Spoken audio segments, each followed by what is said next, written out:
teman-teman, sekarang kita akan membaca bersama. Membaca bersama tentang apa? Nah, nanti akan diberikan seperti halnya kemarin, duduknya orangnya sama berarti ya. Kita jadi difokuskan itu. Nah, adapun untuk teksnya aku berikan. Ini tentang penumpang bus kota. Apa aja yang akan disampaikan atau dijelaskan nanti akan disampaikan oleh aku.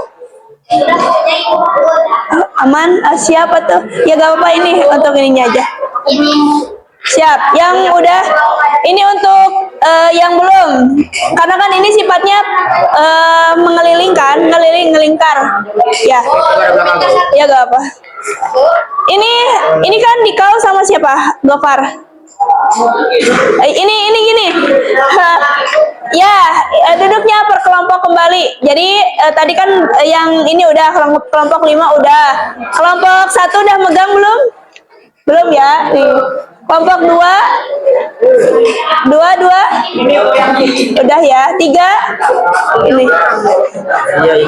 Oke. Ya, satu kan.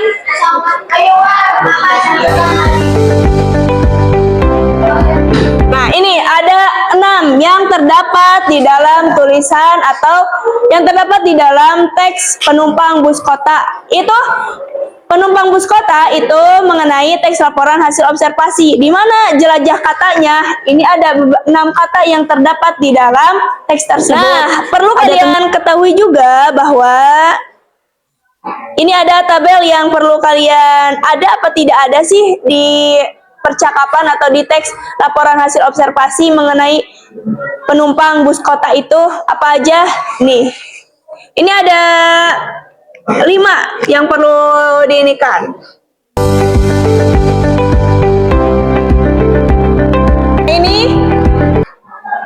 ada 5 informasi yang akan disampaikan, kemudian kalian yang sudah membaca mengenai penumpang bus kota, nah pernyataan atau informasi yang disampaikan dari 6 pertanyaan ini benar atau ada atau tidak, nah bisa diinikan. Nanti kita jelaskan secara detailnya. Nah, ini informasi pertama. Apakah ada atau sesuai tidak dengan teks laporan hasil observasi yang berjudul penumpang bus kota, di mana di sini disampaikan informasinya bahwa bus kota mengangkut beragam penumpang, yaitu anak sekolah, pegawai kantor, dan masyarakat umum. Menurut kalian ada atau tidak? Di mana di dalam teks penumpang bus kota? Kita fokus dalam teks tersebut ya. Jadi sekarang tuh fokusnya di penumpang bus kota. Adapun nanti ada juga teks yang akan aku berikan dengan judul yang berbeda.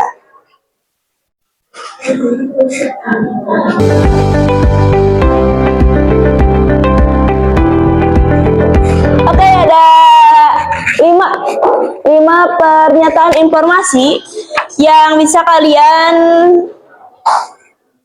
jawab, di mana apakah ada atau tidak mengenai informasi ke-5 ini. Kalau misalkan jawabannya tidak, ya udah tidak aja. Kalau misalkan iya, ya jawab iya.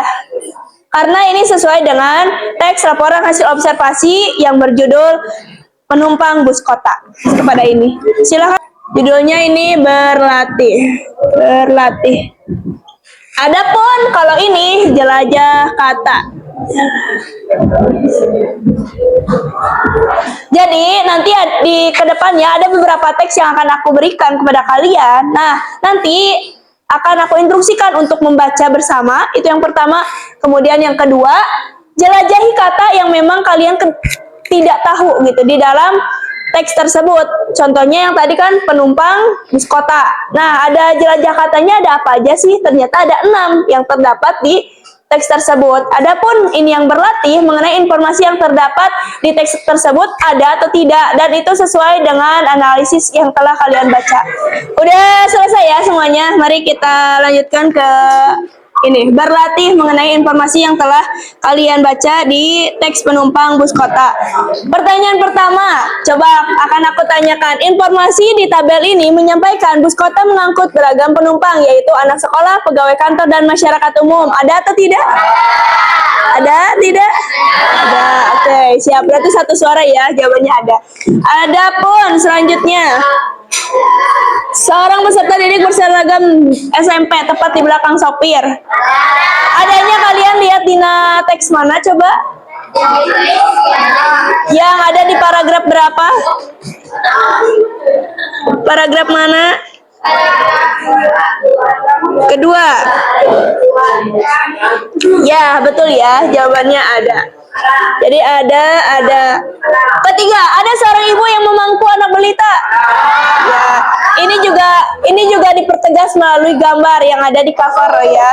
Kemudian yang keempat, seorang laki-laki penyandang disabilitas dapat tempat duduk. Ya. Kemudian yang kelima, yang terakhir, penumpang prioritas tidak didahulukan. Ya. Udah jelas ya, ini kan dijelaskan gini, bahwasanya penumpang prioritas tuh penumpang yang sakit dan ini harus disegerakan untuk duduk. Adapun ini ada bahasanya tidak, maka jawabannya tidak ada. Kan kecuali kalau kata tidaknya dihilangkan, penumpang prioritas didahulukan. Nah, itu dia. Maka dari itu, kefokusan dalam membaca itu hal yang penting. Ya. Oke, kita lanjut. Selanjutnya akan ada kegiatan kedua. Atau kita akan menjelaskan mengenai sifat dari objektif dan subjektif. Kemarin ada yang bertanya ya mengenai objektif dan subjektif itu apa. Ini udah ya, akan aku hapus.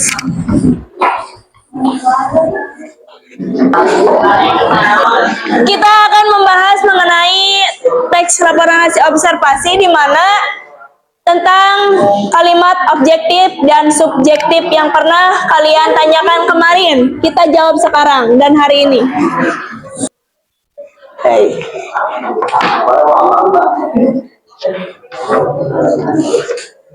Teks laporan hasil observasi memiliki sifat apa yang udah pernah kalian baca di LKS? Nyata teh masuknya mana? Objektif atau subjektif? Betul. Nah, yang perlu kalian ketahui, apa sih objektif dan subjektif itu? Nah, ini ya. Di LKS ada ciri-cirinya? Coba buka LKS-nya coba.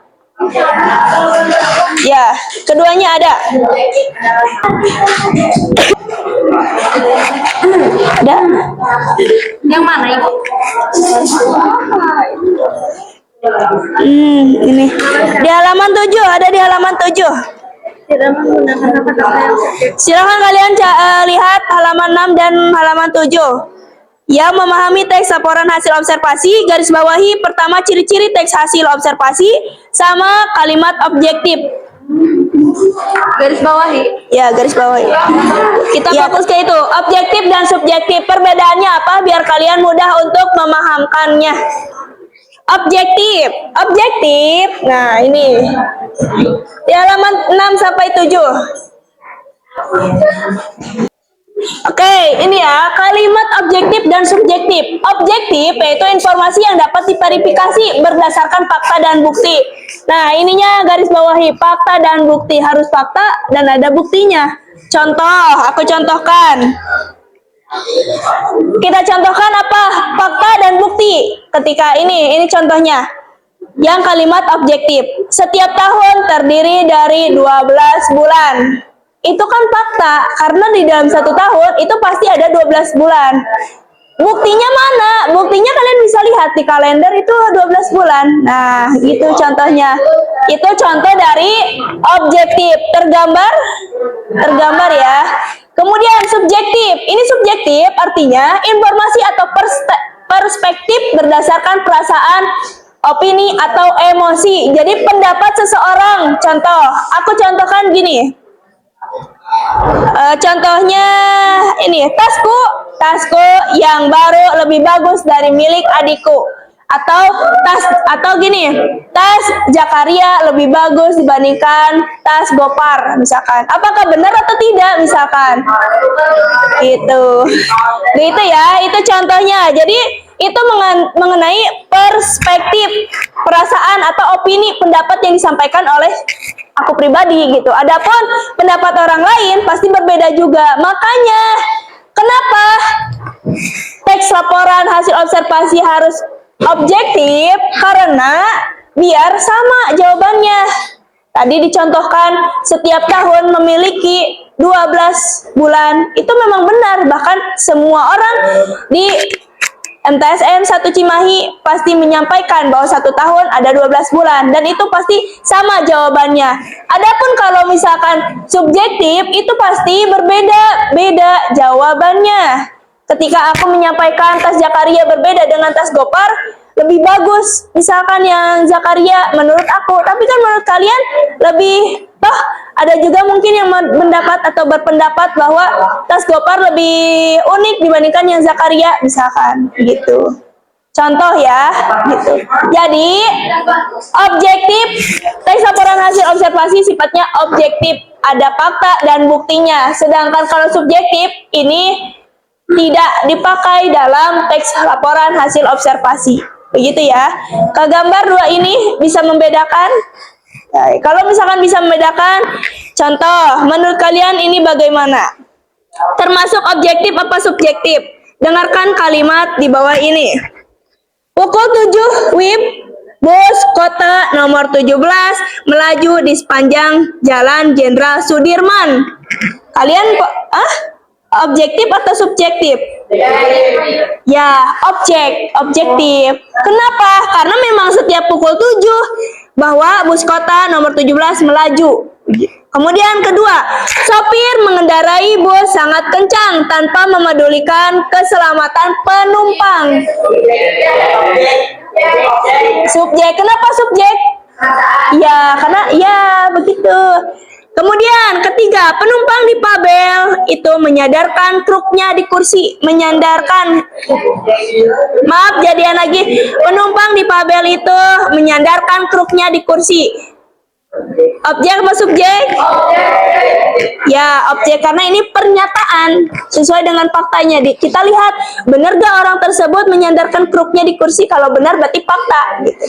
Kemudian yang keempat, ia mengenakan kemeja berwarna biru. Objek, subjek? Ya, objek.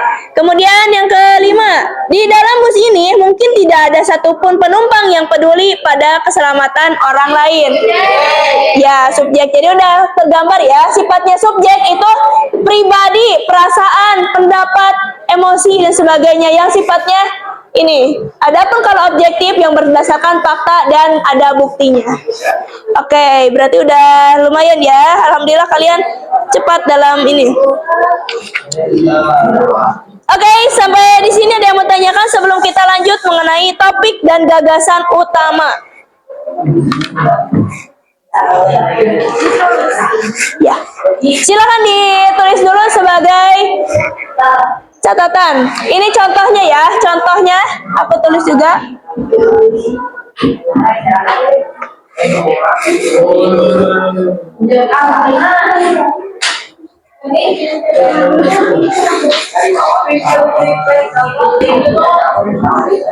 Silakan untuk ditulis sebagai catatan.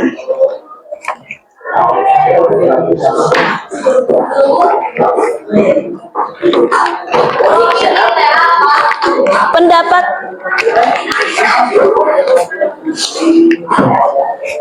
opini itu pendapat ya, pendapat seseorang yang disampaikan, dan opini tidak menutup kemungkinan pasti berbeda setiap orangnya.